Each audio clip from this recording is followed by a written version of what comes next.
23వ అధ్యాయం 23 రోజు పారాయణ చెప్పుకోబోతున్నామండి. ఇంక వీడియోలోకి వెళ్ళిపోదాం.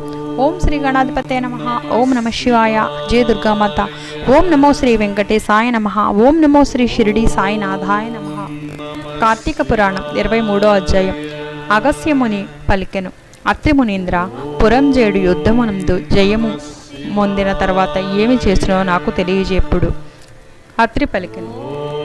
శత్రుబాధారహితమై అయోధ్య పట్టణమందు పురంజేయుడు మహారాజు సమస్త ధనుద్ధరాలతోనూ శ్రేష్ఠుడై, ఇంద్రతుల్య పరాక్రమవంతుడై, సత్యవాది అయి, సదాశుచి అయి, దాతయు భోక్తయు ప్రియవాదయు రూపవంతుడను, అమిత కాంతియుతుడు, సమస్త యజ్ఞకర్తయ్యను, బ్రాహ్మణ ప్రియుడును, ధనుర్వేదమందు వేదములందు శాస్త్రములందు ప్రవీణుడు, పరిపూర్ణ చంద్రుడు, జనులకు వలె శ్రీ ప్రియుడును, సూర్యుని వలె చూడసఖ్యం కానివాడును, శత్రువులను శిక్షించువాడును, హరిభక్తి పారాయణుడును,